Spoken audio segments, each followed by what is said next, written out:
All right, yo. I wanted to watch this podcast with Jeff Booth and Robert Breedlove,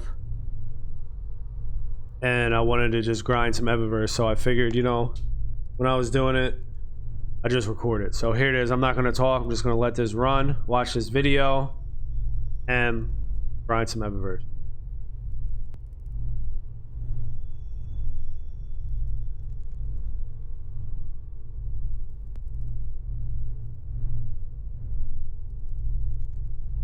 And even if those are small changes in our models, informed by how we grew up or what that looked like or how open we are to different people and ideas, it's hard to impose your version of reality on somebody else because they have a different model. It's a different operating system.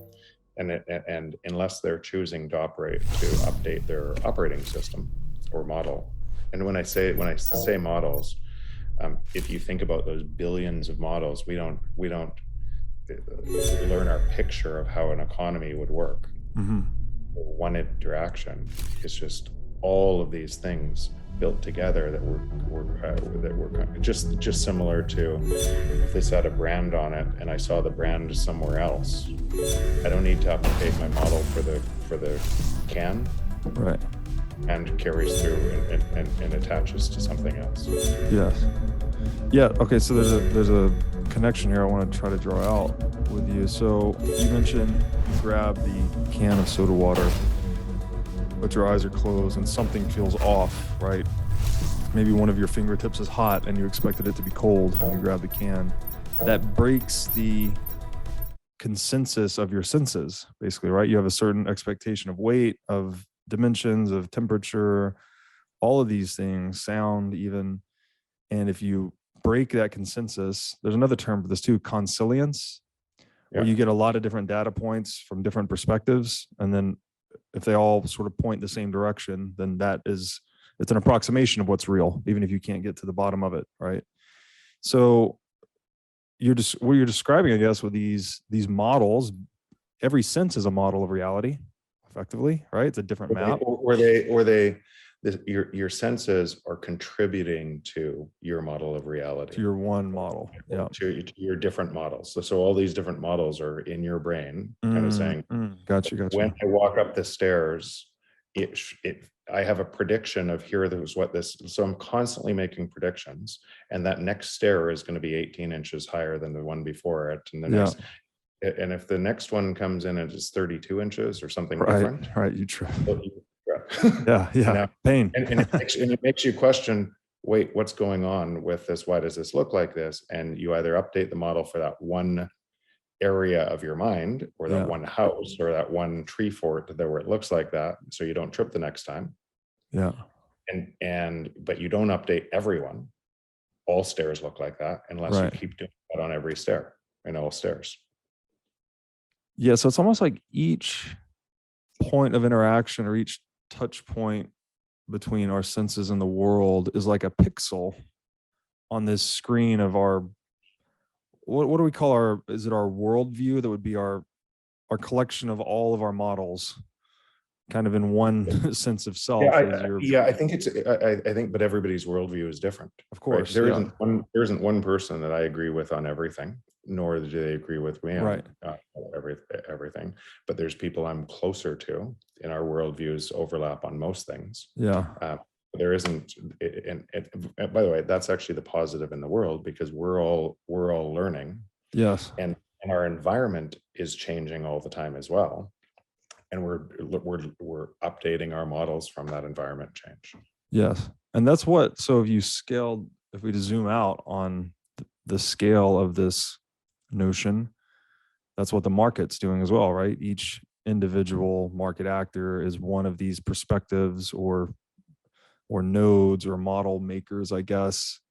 And or perhaps it's a synapse. Every transaction is a synapse, something like that. And every exchange is putting information into the market, right? Every buy and sell decision is it's informing the market to produce, what to produce, how much to produce, and also telling people the cost of consumption, right, through the price signal. So it's the same thing. It's like your brain has this network architecture that your body has, even beyond just your brain. You have other senses that are, you have proprioception and things that don't necessarily relate directly to the brain. They do. And then that scales out into the marketplace as well. So let's take that thread, and let's say I commented on a post that you put the other day about kind of this at that level, and what I said is all we are is energy, storage, and compute. Mm-hmm. And if you think what a cell is, what a plant is, what we are, what our brains are, energy, storage, and compute. Yeah. And why that's actually a really important concept is we link together because we have limited storage. Even though the brain's incredibly complex, can do amazing things, we have limited storage capacity. We have, and as out of that limited storage capacity, because some of these neurons firing and synapses firing are incredibly complex, they create super highways of information, but we can't, and you can recall certain things you're practicing all the time or doing all the time really easily. But you can't hold that information across everything. So you have to simplify your models on that.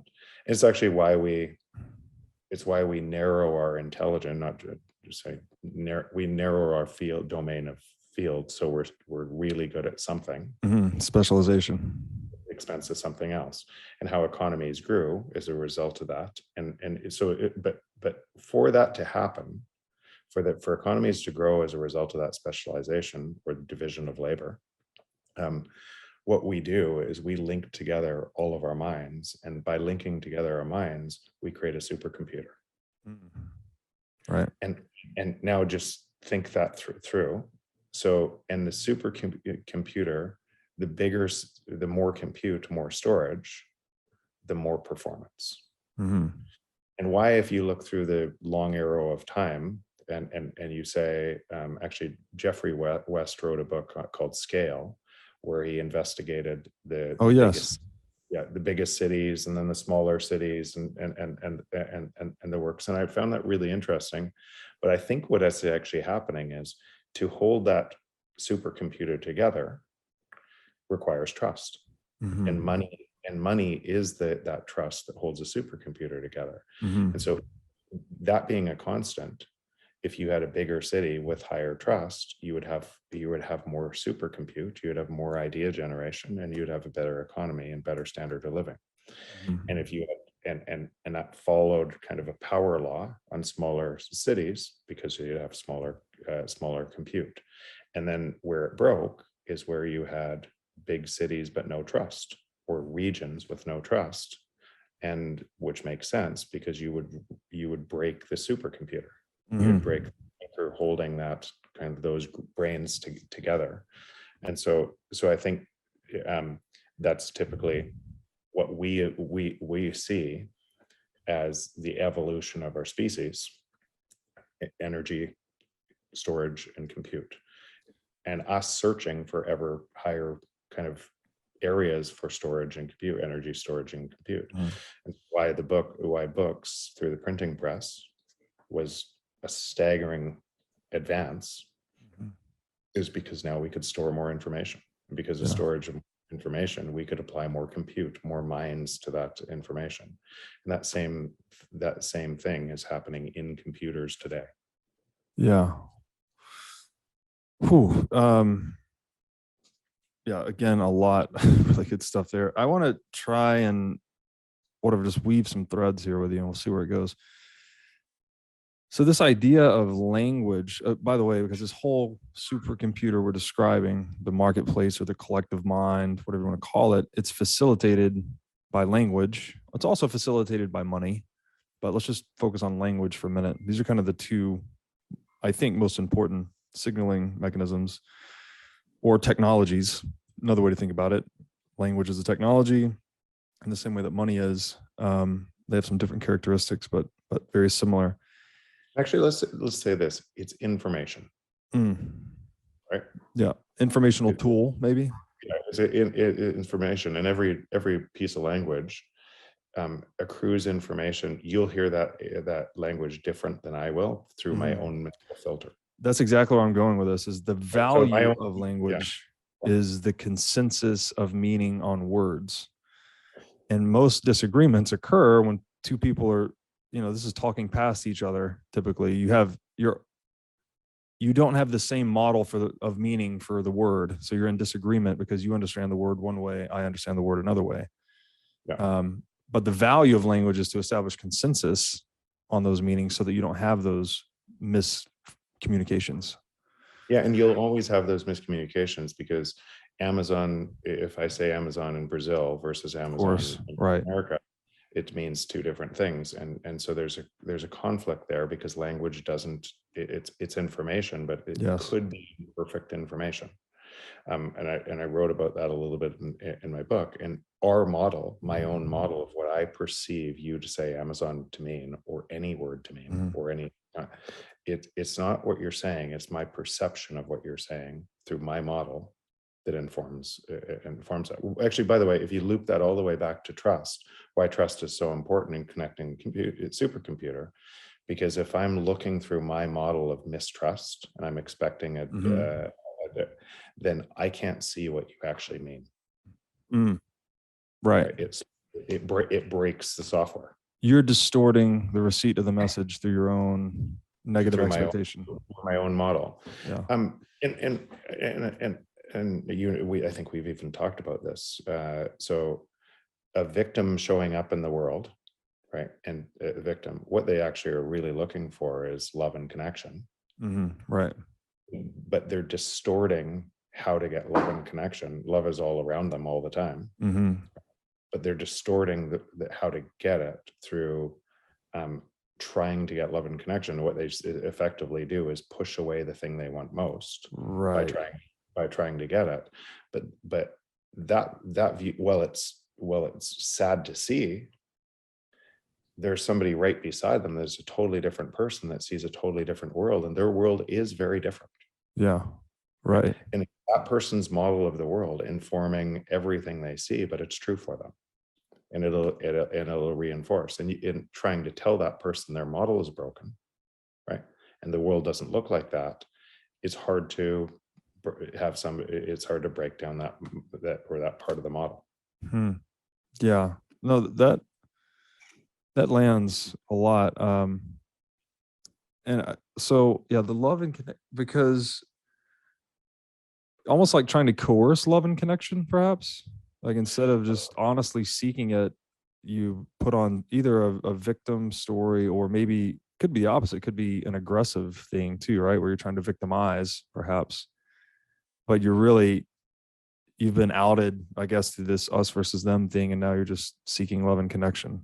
So you're going about it the wrong way, perhaps. And again, this is a wrong way, wrong. Yeah, good. It's all thinking. Again, these are all. If the model works for you for what you're getting in your life, then great. If it doesn't, it's probably you. It's probably not the world conspiring against you. Yes. And it's really easy to think. And again, in the victim archetype, it's easy to see, and there'll be people listening to this that will deny that because they might be the victim archetype. And it'd be really hard to push back against. But that same archetype is exactly the same as somebody that's, say, that essentially burning their whole family, telling them that the family is most important while spending all of their time trying to make billions of dollars. And it's for the same thing. There's a connection. When everybody tells you you're really great at something, you'll do more of it. Right.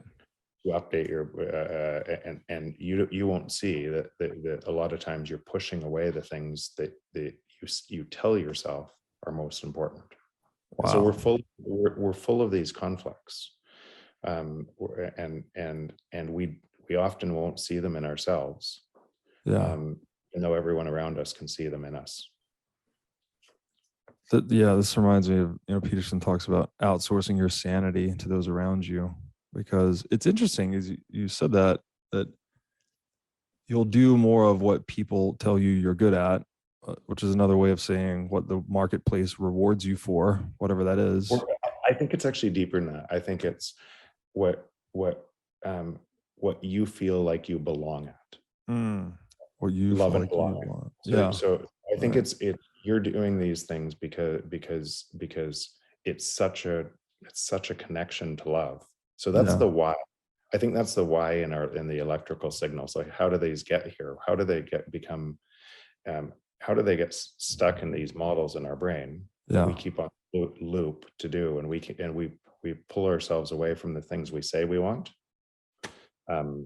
Because if you go back to what we started with, these are all just a whole bunch of models in our brain, all competing, or all kind of giving us a view of the world. And if that Yes. view of the world is something that is positive, and it's everything we hit, if we're 10 out of 10 in our family life, if that's what we want, at 10 out of 10, Yeah. then we should keep doing it. And if we're 1 out of 10 or 2 out of 10, and we tell the world, no, it's this person's fault, or it's this person's fault, or then it's probably us as well. Right. Right. Yeah. Yeah. Well, and that's what culture is, basically, this distributed psychotechnological network that's giving us that feedback, like, if what you're doing Yeah. is good, do more of it. But so to your point though, it can be a good thing, right? You can be a successful entrepreneur or whatever you're doing for the community in a profitable way. They're giving you feedback, they like it, you do more of it, you can change the world that way. But the danger, I guess the dark side would be that it could feed the ego too much. That you can become, once your ego gets bigger than your, I guess, skill set or something to that effect, you can have falls, right? You'll tend to try things that you can't normally do. But Yeah, isn't that also key to there's a key here to our personal progression, and that you got to take big challenges. We have to step into roles that we're not ready for and things like that. But you don't want to, I guess, be faking it till you make it kind of thing, or maybe you do to some extent, but not completely. So how do you, it's like we have to. I think different concept. I think those are different concepts. Again, I'm just what I'm trying to say on one of them. So does it require you to do all this and fake it till you make it to be able to make it? And if your model says it does, it'll be true for you. Well, I'm thinking more like pragmatically. If you're going to ride a bike, you're going to learn to ride a bike, you kind of have to fake it till you make it, sort of, Yep. right? You watch Yep. other people do it, and then you like try to repeat their motions and error correction, all of Yes. these things in our brain, updating our errors, and starting a business. You make a whole bunch of mistakes in a business, and you get a better model of all the mistakes you made. Or some people don't. They think Right. it's the world conspiring against them. They don't change, they don't update their models, and they don't learn as a result, and they keep doing the same thing in business. Some people do the same thing in relationships. They think they come into a relationship and they do Right. in relation exactly the same. Some people do the same thing in friendships. They do the same, and it actually doesn't matter. You're either updating those through errors and mistakes, and updating your prediction of what you said you wanted versus what you tried to do versus what you didn't match, and you updated your model, or you didn't. You pushed away the learning. Yeah. Right. Yeah. You accepted the pain and let it inform you, or maybe you tried to ignore or anesthetize the pain somehow, whether you printed money, took pain pills, or I don't know, in the case of a romantic relationship collapsing, I don't know, took up some other vice, maybe. Yeah. So then is that the fundamental choice? It's like we're always going to feel pain when the models we make don't perfectly map to reality, when there are incongruences. We need to accept that pain and step into the pain, let it inform us, let it improve our next attempt at whatever the thing is. Yeah, I think so. I think a lot of this is really just our biological computers constantly making predictions that either don't match or do match, and then updating different pieces of our model. By the way, some of what we're talking about are incredibly positive for this whole conversation with Bitcoin, and where some people believe that central bank digital currencies can happen as well. And I categorically don't think, not in a short term will people try, certainly, but I actually don't think it can happen.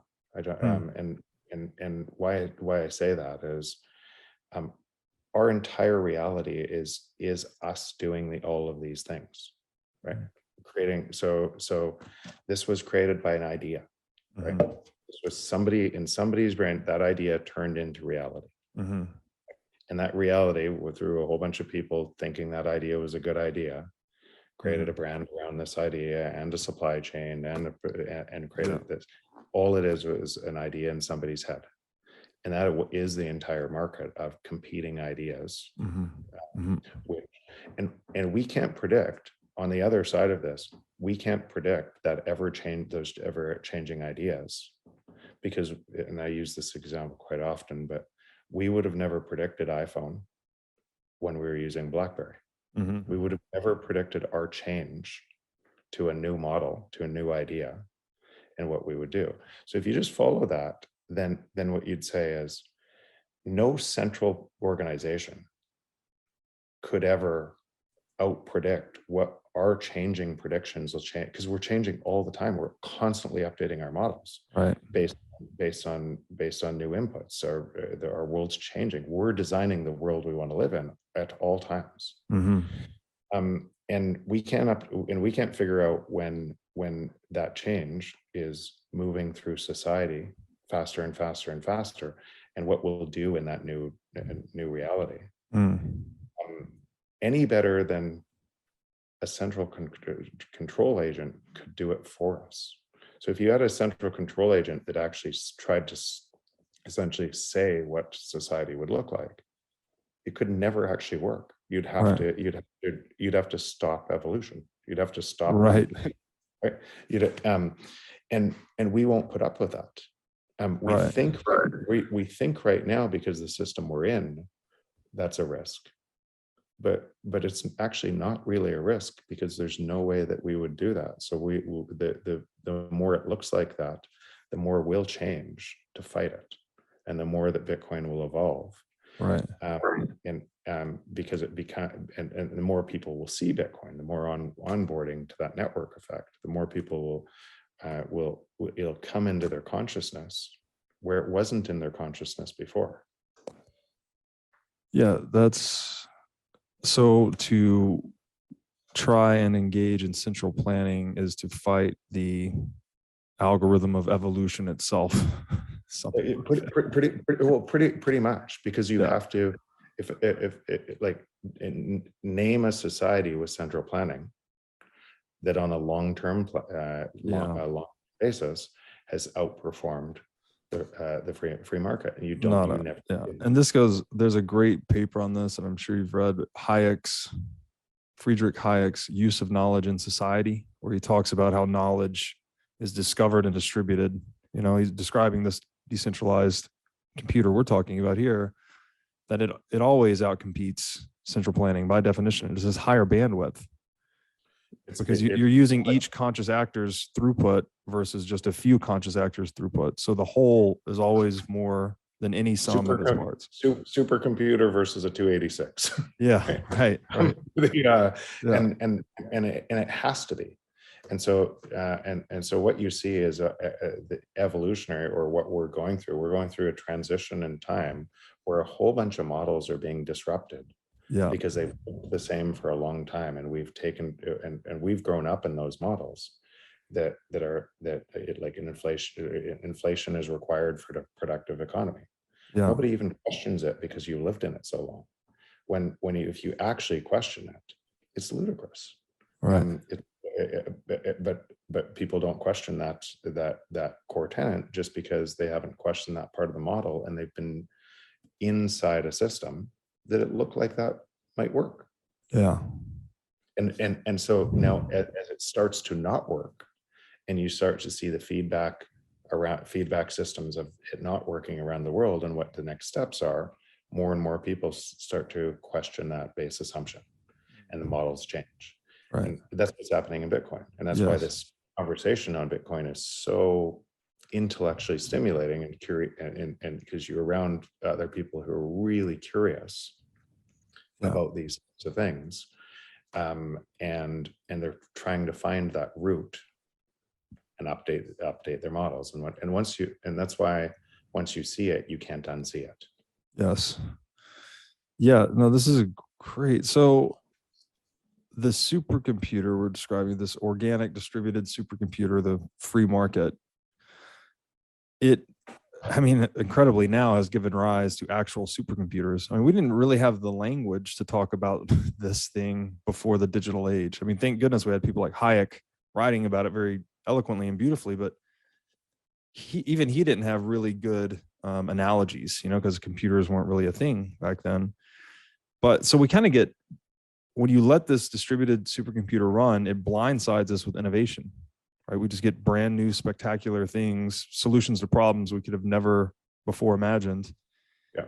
And then when those technological realities change, I think in particular, the ones that determine how and where we allocate our attention, that all the things we build on top of it, all these institutional realities change as well. So is that what's happening right now in the digital age? Is that we just have such a transformational paradigm of media and communication that it's upending all of the structures we had put in place for the old world?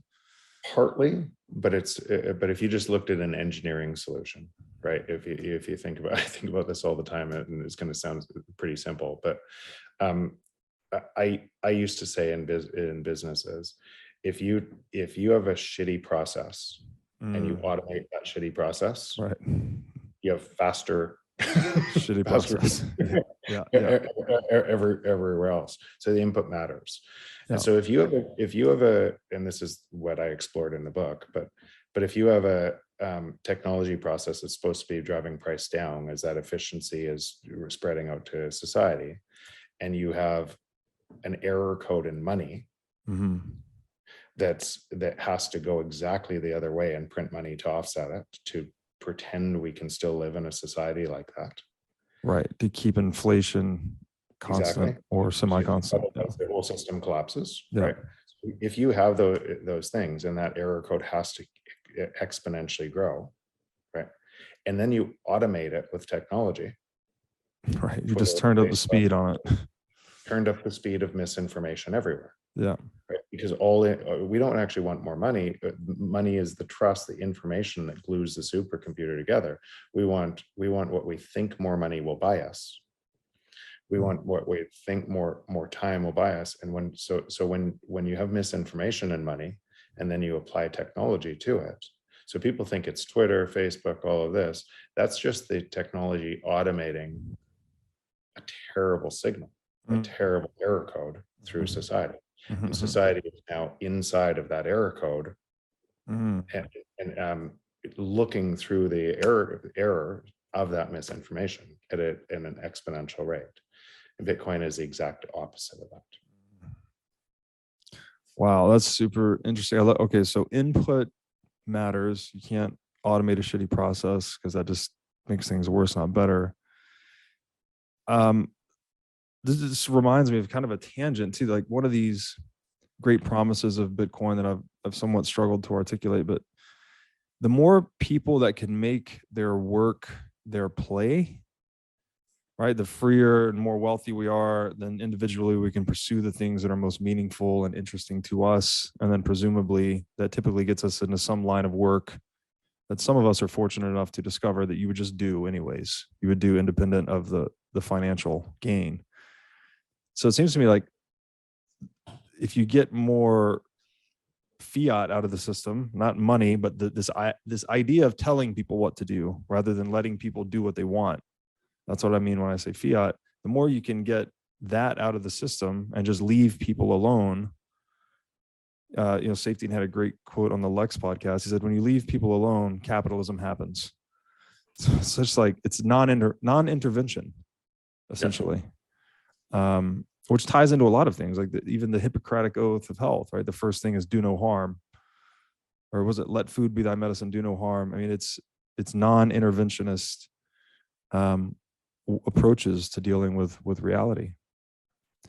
Yeah, and and some people will fight that because they think, let's say your value, I use the victim analogy, but let's say your value to society comes in I stand up for the underprivileged, and all of the underprivileged reinforce how great you are, and you're the person that stands up for the underprivileged. Then your reinforcement mechanism, even if you're inside a system that makes those people worse off, your reinforcement mechanism for those people will grow, and your belief in yourself being able to matter grows, and you don't see it. And so there's a whole bunch of people caught up into a system. And so why do you do that? And why do they do that? Is because I get a connection, I get love, and I get belonging out of other people saying I'm important. Yeah. Right. And so why it might be hard to question that, what I just said, at a basis foundational computer, our brain box type of, because we would not see that electrical signal that is like, if you just think about all these inputs in your brain, they're just electrical signals. You have the vision you have of all of the world around you is an electrical signal. Now I'd like to tell you about a great new Bitcoin show on the scene that you've got to check out. Brought to you. Also heard a computer defined as this, that it's a state machine. And I just Googled this to read the quick definition, but a state machine is a mathematical abstraction used to design algorithms. A state machine reads a set of inputs and changes to a different state based on those inputs. A state is a description of the status of a system waiting to execute a transition. So those are the models, effectively, right? Whatever this. Those are all the different models. And if you think about that, it's not one, it's billions of interconnected models that essentially they're nested too, right? Because Peterson makes this point a lot, that you can't take out the substructure of the belief system. You know, if you somehow you suddenly, what's the example he uses? Like infidelity in a marriage, someone comes home and figures out, you know, their wife of 30 years has cheated on them. It's a nested breakdown in their worldview, right? They thought, oh, I could trust this person and we have this life, and all of that just falls apart in a moment. So that, sorry to interrupt, but just they're nested, right? They're hierarchical, I guess we'd say. Exactly. And that's actually why I said the billions of neurons and hundreds of trillions of synapses, and those are energy inputs, right? Yes. Electrical store memories, and the ones you use more often have higher fidelity on your connections between neurons, between those models, and the ones you don't, and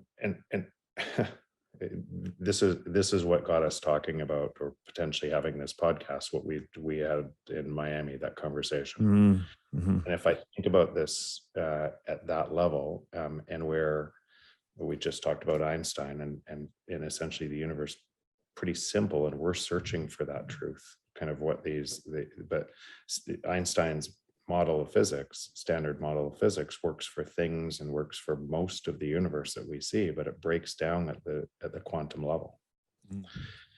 And the theories between standard model of physics and quantum still don't match, and there's a whole bunch of ideas. I'm sure you've heard the many worlds theory. Have you heard the many worlds theory?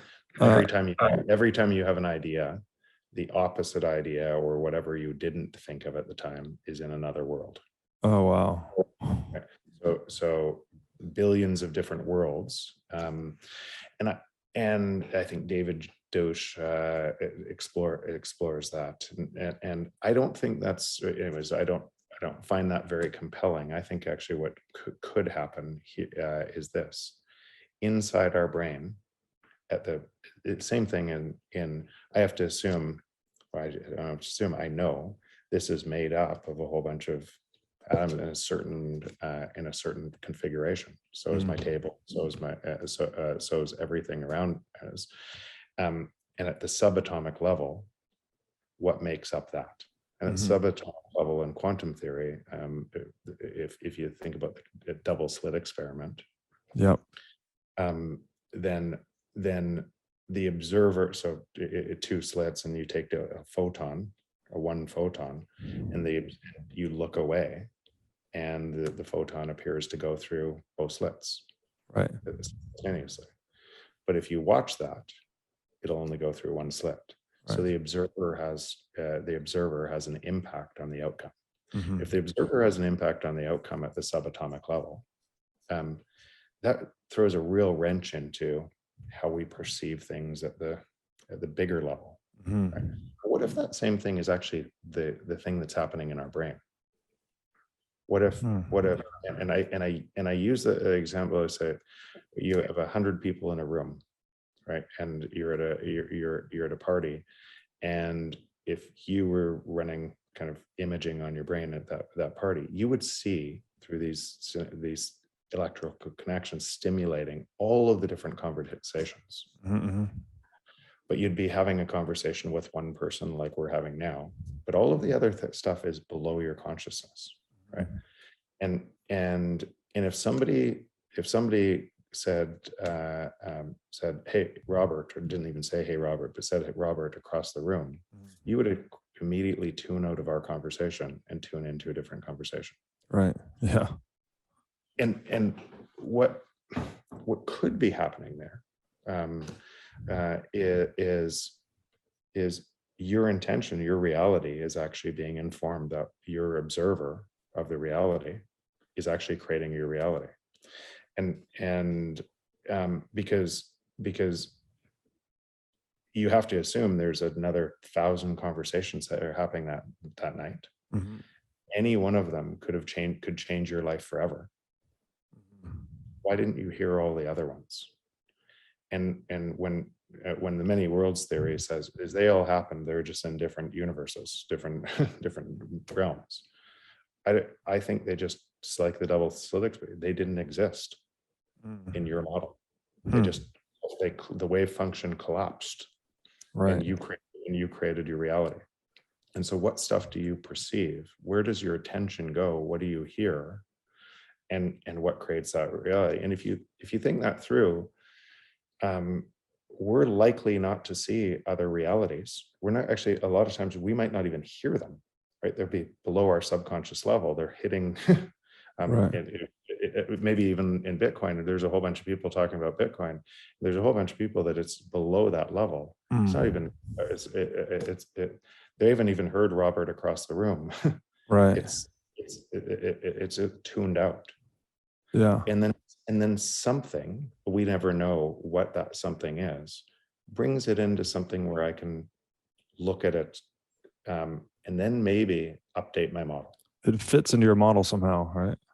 And if it doesn't fit in my model, I'll ignore it. Yeah. I won't see it. Just like every conversation at that dinner party or that party that I talked about. You can't, your brain, and if you kind of saw what's happening in your brain, through imaging, all the conversations are there.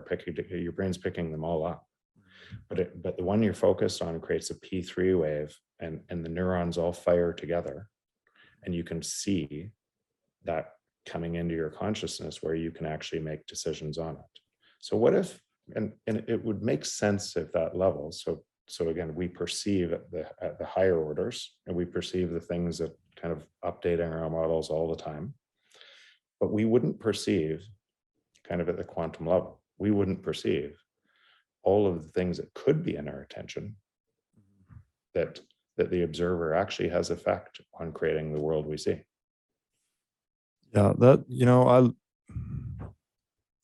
that one, I read about that a long time ago. I think it's the Heisenberg uncertainty principle, maybe, because for that same reason that you're describing, the double slit experiment, you basically cannot observe a particle's, I think it's position and trajectory at the same time. You have to choose one or the other.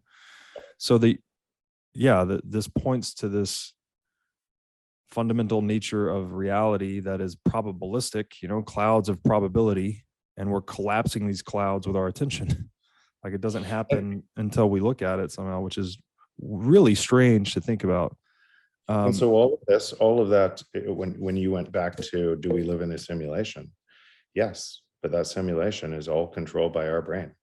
And and potentially even quantum at the bottom of that simulation, if everything's made up of energy and Yes. particles, and at the higher levels we wouldn't see it, but at the lower levels it's kind of this double, that kind of those two theories, Yeah. standard model, and they don't fit.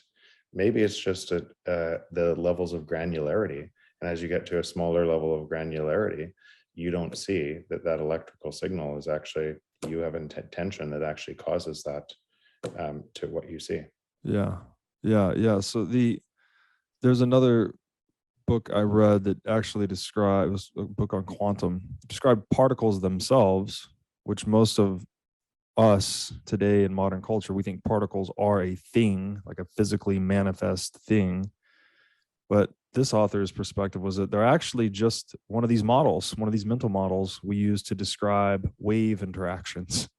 Yeah, wave or particle interactions. That's right. Yeah. So, well, he's saying the particle itself is, again, we perceive it as some manifest solid, but there's no solid there. There's no substance. It's just energy and waves all the way down, basically. And then but they have certain predictable interactions that we call a particle. Yeah. Basically. So, so here's a question then. If something as fundamental as a particle itself is just one of these models or useful fictions, is at least what we can articulate as truth, when we say like, I want the truth, or tell me the truth, is that really ultimately we just want congruence between the model we're referencing and the reality of what happened? But there's always a gap, right? You can't, what the old Always saying, a that the map is not the territory.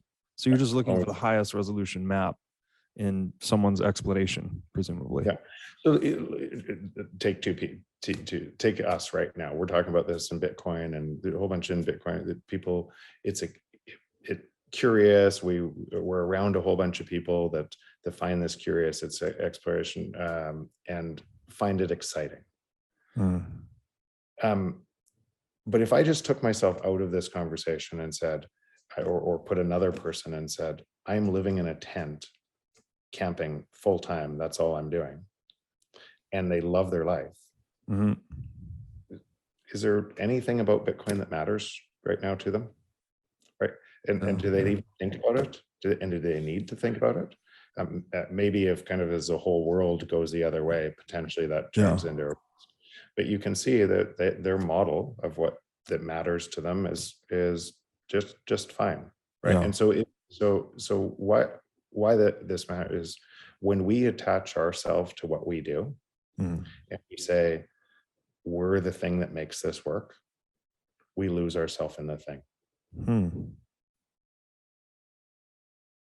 Right. We become too self-important in that thing, and we lose ourselves. So the why behind it, you can tell yourself all sorts of reasons the why you do it, but most of the reasons come back to how much other people love you for doing it. Wow. So, I mean, let's just take it back to money then. I guess money obviously is an important, useful fiction.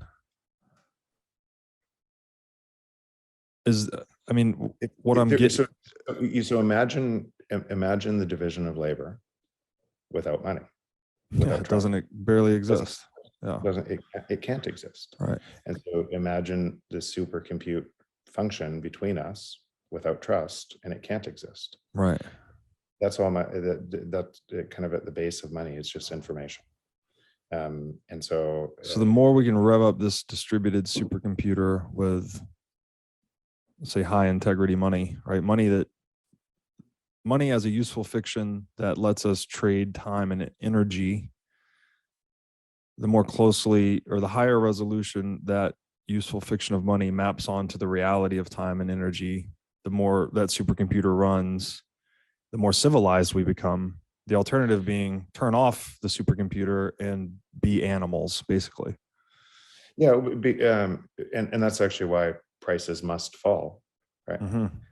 Because if prices were made to go up through the distortion of money forever, then if you follow that logic, then the only way you could retain that power over control over other people Yeah. is through coercion. Yeah. And that keeps going. And then the state essentially changes laws, Right. be able to keep that coercion. And you ruin the supercomputer Yeah. as a result. And there's really only two choices.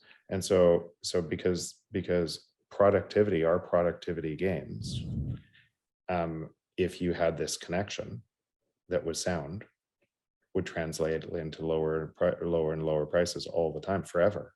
Right. As we invented machines and invented technology that actually replaces or augments our ability to think through Right. storage and can compute. And so to me, I cannot imagine. No, I think we're still a long way off from, when I say long way, but tens of years off from artificial general intelligence, whereas Elon Musk said, okay, we're going to be there by 2029. I find that highly unlikely in the ways that the deep learning works today.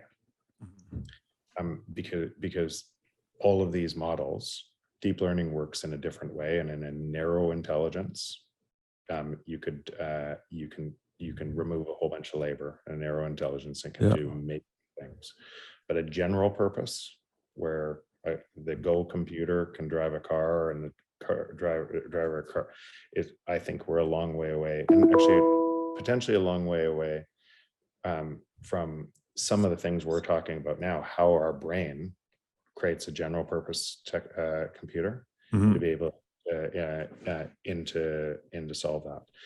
But whether it's 5 years, 10 years, you can say the entire path to be able to get there, 20 years, the entire path to be able to get there means that over time, we're going to be less and less needed in that division of labor. Right. We are, right? You, me, Yeah. less More machines, less us. Less us. And that, what that means is, if we try to make prices go up that entire time, then as a consequence, you have to consolidate, you have to drive all control into a few people who are the overlords of everybody else. Right. And there is no, just mathematically, there's no other way to solve that paradox except for let prices come down according to the free market, according to our ideas. Yeah, it's the one way I've thought about this is prices just being a way to communicate the cost of solving a problem, right? You want a boat, or you want a ride, or you want a meal. I mean, there's a sacrifice that you have to make to get the thing you want. But if you have a system that's driving them up forever, clearly that's a huge problem, because you can't solve problems. All the problems are becoming more expensive to solve. Yeah, but worse, to be able to exist in the free market, companies must automate the labor away faster. Otherwise, you wouldn't use the service. Right. So these two, that's why I keep saying these two systems are working exactly opposite, but they're reinforcing, and the feedback effects are reinforcing in opposing directions as well. And so when people talk about Bitcoin price always going up, that is relative term, because they're measuring through the system and they're thinking in US dollar system. But what really is happening, and you know this, but everything falls in price forever against Bitcoin. Yes. Right. It's a new system measuring what's happening. Yeah. But play this forward. So Elon Musk talks about multiplanetary species, and being a multiplanetary species means I'm pretty sure we're not going to send humans up onto asteroids with hard hats and picks to dig up minerals and create and shovels and buildings. And I think we're probably going to send up intelligent automated drones and 3D printers to be able to do this work. And so part of the transition to be able to, if you just said that what that would have to look like at humanity entering our level of intelligence, where we're transitioning to machine intelligence. Mm-hmm. If humanity didn't make the transition to a money that allowed that to happen, it would blow up the world, because you'd have to allow that abundance, Yes. use of technology, to be broadly transferred to everybody in the form of freedom or free time, or you would go to war fighting over rocks. Right. It's a systemic contradiction then. Yeah, it's a systemic contradiction that we are the interesting. It's why this is such a fascinating discussion, because we're the first humans who ever have gone through where we are in the technology's evolution. We've seen technology advances before, but not at the rate we're seeing today. Yeah. Driven by energy storage and compute, our intelligence feeding back on itself at higher and higher levels, searching higher orders of energy storage and compute that take it beyond our bodies, yet we can't see it because we're in a different system. Wow. Yes. Again, if your collection of all models, whatever you call that, your worldview, something enters your realm of perception that doesn't fit any of those models, then it's that's the joy and fun of learning, also the pain, the humility of learning necessary to learn. And I guess I would also explain why Bitcoin just takes a long time to get your head around, because it is one of those things, right? It's for most people don't have the psychological architecture, let's say, to deal with something like Bitcoin. Because and I wonder, and I want to be careful about most people, because I think when you say that, or when it's easy to, and I'm not nothing to do with you, Robert, but if I said that, what I naturally think is, I don't say that because I think it's those. What I naturally do is, or what I could naturally do is I'm smarter than those people, right? They don't have the ability. I try to infer that my group is more important than other people. right. And I actually don't think that that's true. I think their models might not be updated. Yes. Getting misinformation, and their models might not be updated for a whole bunch of reasons that they You're don't see. saying it more clearly. I should have said it that way. That's what I was intending to say, is it we all have models, most of our, or collection of models, whatever that is, worldview, I guess. Bitcoin seems to emerge outside of most people's worldview. Like, most people don't have a model to interpret Bitcoin. And indeed, like, I didn't for a long time. I had to spend hundreds of hours studying things. I love you just said that. I love, because what ends up happening is, once we have a new model and everything keeps on reinforcing that model, everything we see in the world, like, it's actually pretty easy, right? When you see what's going to happen next in the rest of the world, it's pretty logical, and what's happening, and how people are confused, what that looks like.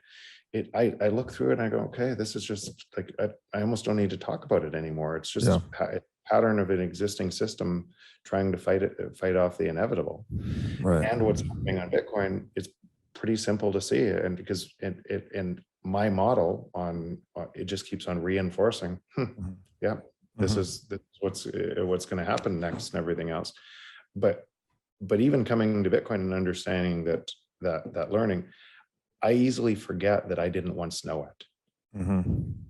Right. It's once you're there, you can't believe that you were once somebody that looked through the world the same way as a whole bunch of other people look through the world today. Yeah. No, it's important, I think, to reflect on those times, right? I still hear terms, like I'll hear someone use the term monetary policy, for instance, which is something like guys like you and I, we just rattle it off and don't think twice about it. But for most people's model in the world, I'm not, again, not to categorize most people, but I think that term doesn't hold a lot of meaning for a lot of people because a lot of people haven't wrestled with those ideas or specialize in those ideas. Like Yeah, we have. they haven't needed to. They haven't Yes. needed, because you trust at that level. If you said everything's in levels, Right. you trust a different and effectively at the bottom of that is, oh no, I trust that. That's, I don't need to think about that. Yes. And so back to that idea of consensus on the meaning of words or terms. If you or I say monetary policy and we mean one thing and someone else hears it and they interpret another, there's the error, right? There's the error in the computer network is we're not connecting our synapses with their synapses, I guess. If your model if your model is climate change is going to kill us all, right? It's the #1 threat in the world.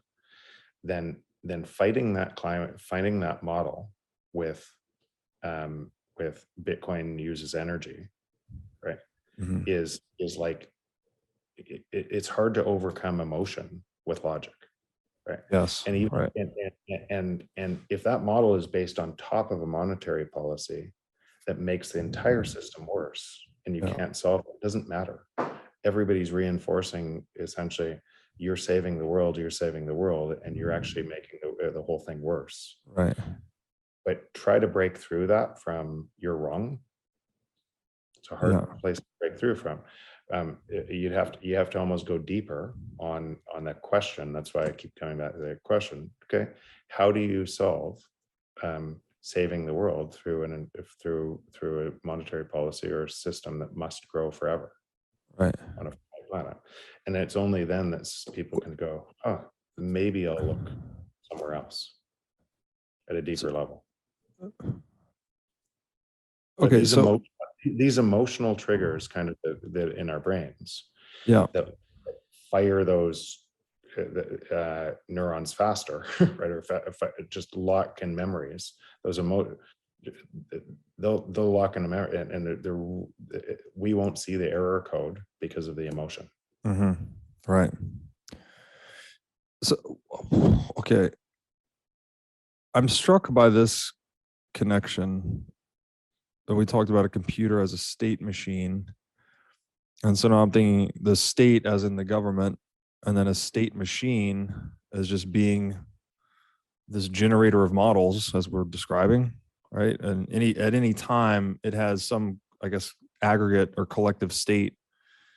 And that is, right, for us, that's our worldview, I suppose, is kind of the term we're using here. I don't know if it's the right word, but it'll do for now.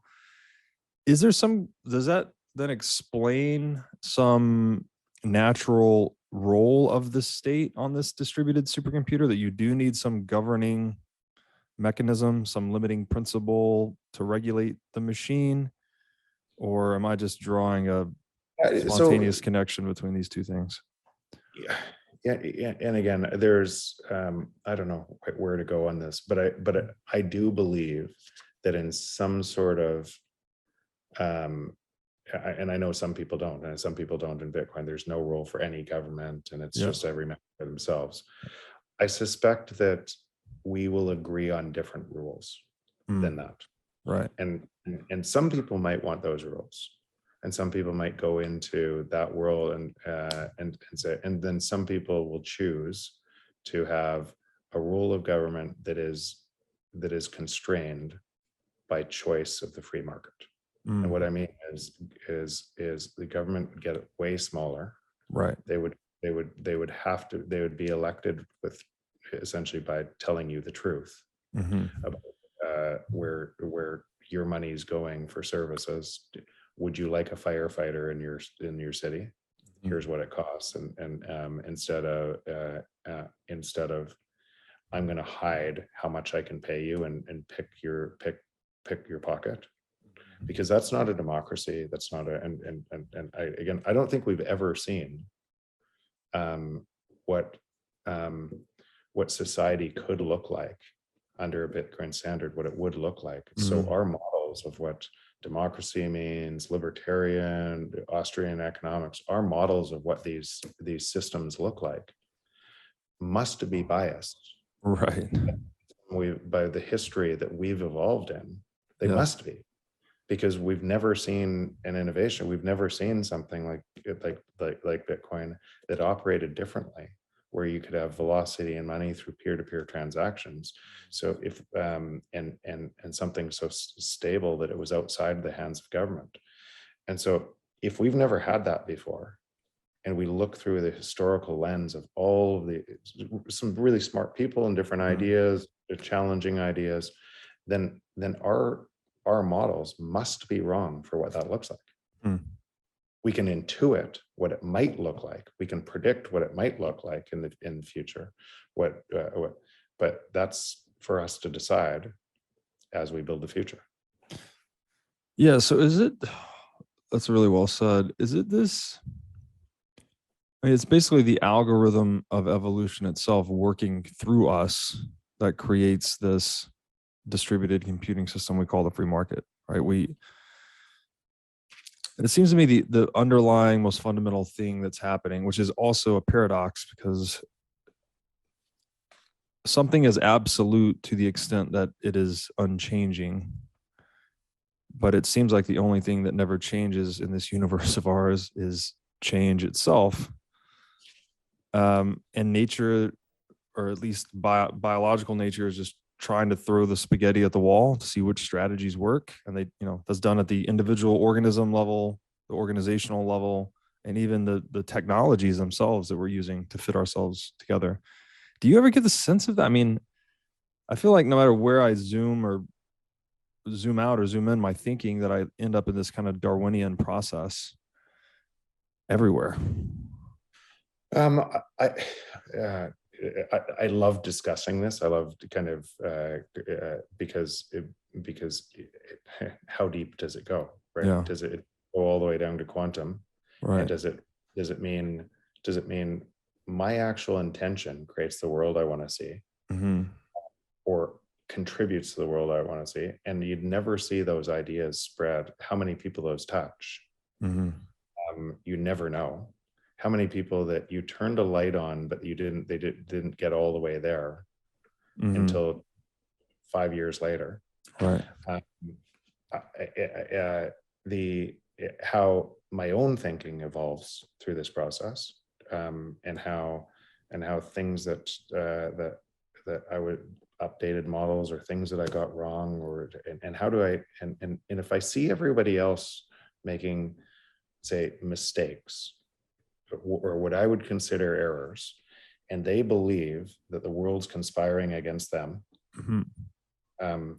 in whatever area, their wife, their business, their victim, whatever area that they believe, because they can intellectually understand what we're saying here, but in whatever area that they will have an error code that keeps on repeating, but they can't seem to get out of it. Then if everybody else is like that, then I must be too. And so what I try to do is I try to say, okay, I'm just as susceptible to these inputs or errors in thinking as everybody else, because it's all around me. How do I hold kind of honesty in myself that the world I want it to look like, it belongs. And when I said kind of, I ask myself kind of every day, what's my relationship with my wife like out of 10? What's it like with my kids, each of my kids out of 10? So like with my friends, what's it like? And if it's a 5 or 6, I find myself wanting to say, oh yeah, that's because of them. It's not. It's because of me. Right. So it forces that mirror of I create the world I want to see. And actually, funny enough that it actually is probably what you're doing in your show is probably it is why I realized I'm gonna do more in Bitcoin. I started that Bitcoin only fund, the ecosystem fund, because I realized, okay, I could talk about this all day long, what the world looks like, but I'm going to spend all of my energy, more of my time, more of my energy building the world I want to see, versus talking about the world that is going to happen if we don't do that. Yeah. Right, which in many ways is it's a more trustworthy signal in some ways, actually, because talk is cheap, actions are louder than words. But now you're talking about putting capital at risk to help create this future. And that capital is the accumulation of many of your past actions, right? It took you a lot of actions to get that capital in place that you're now putting at risk to help build this future you want to see. Yeah, and I don't see it as, and again, maybe that's for the entrepreneur in me, but I actually don't see any of those things that I don't actually see any of the, when I've failed in business or succeeded in business, every one of those things was a learning event to update or make me successful in how I define success with the people who I want to spend time with all the time. And so this doesn't, it's like, it's not a risk at all. It feels like the easiest. It's just where it really isn't a risk. It could all fail, won't, but it'd be the best ride I'd ever taken. Right.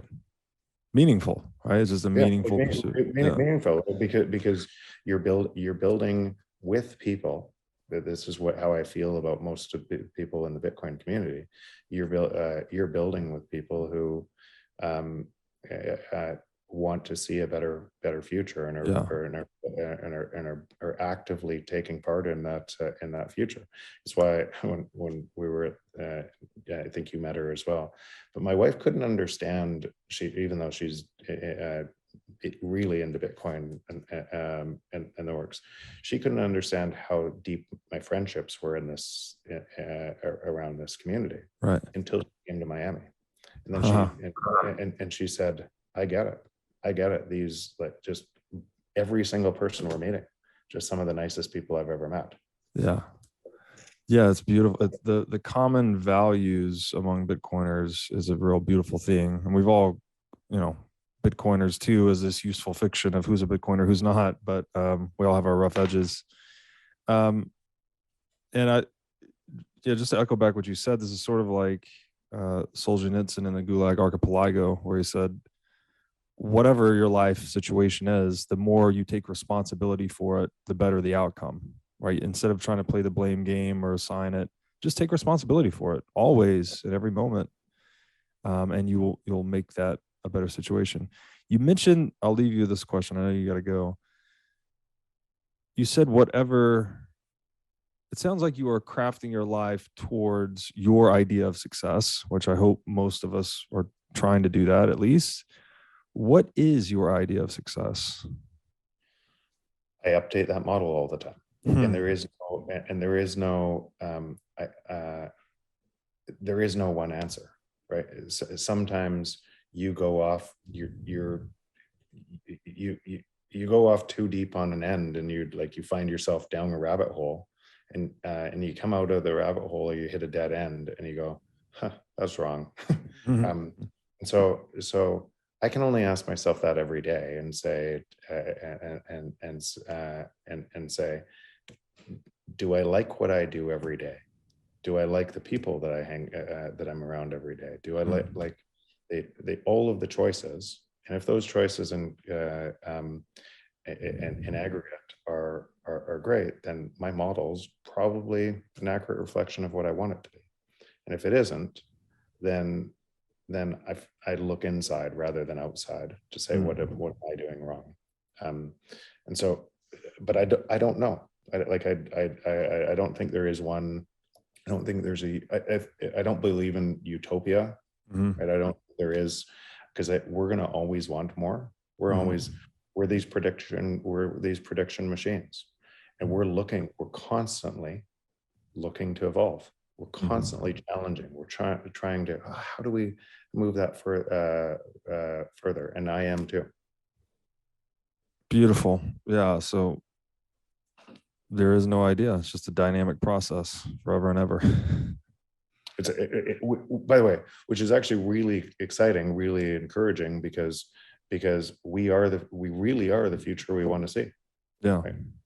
And what, if you think about kind of what that means, right, and how much control you have on that, we matter. Every single one of us. Mhm.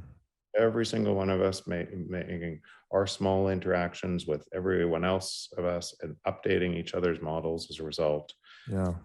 And why Bitcoin, you've heard me say this before, but primarily,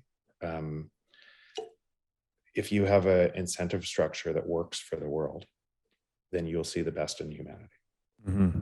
Right. If you have, and you'll see the best of us show up. Yeah.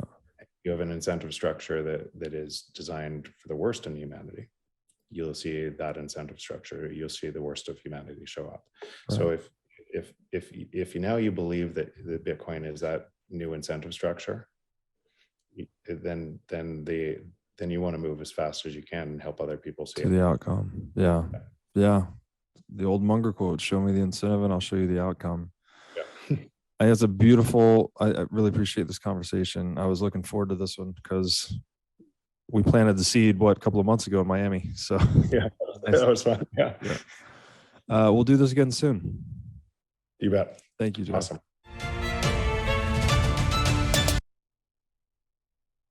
All right, well, that was some deep stuff right there. Damn, they didn't even talk about Bitcoin, and that was going to be a Bitcoin talk, but deep shit, some deep shit.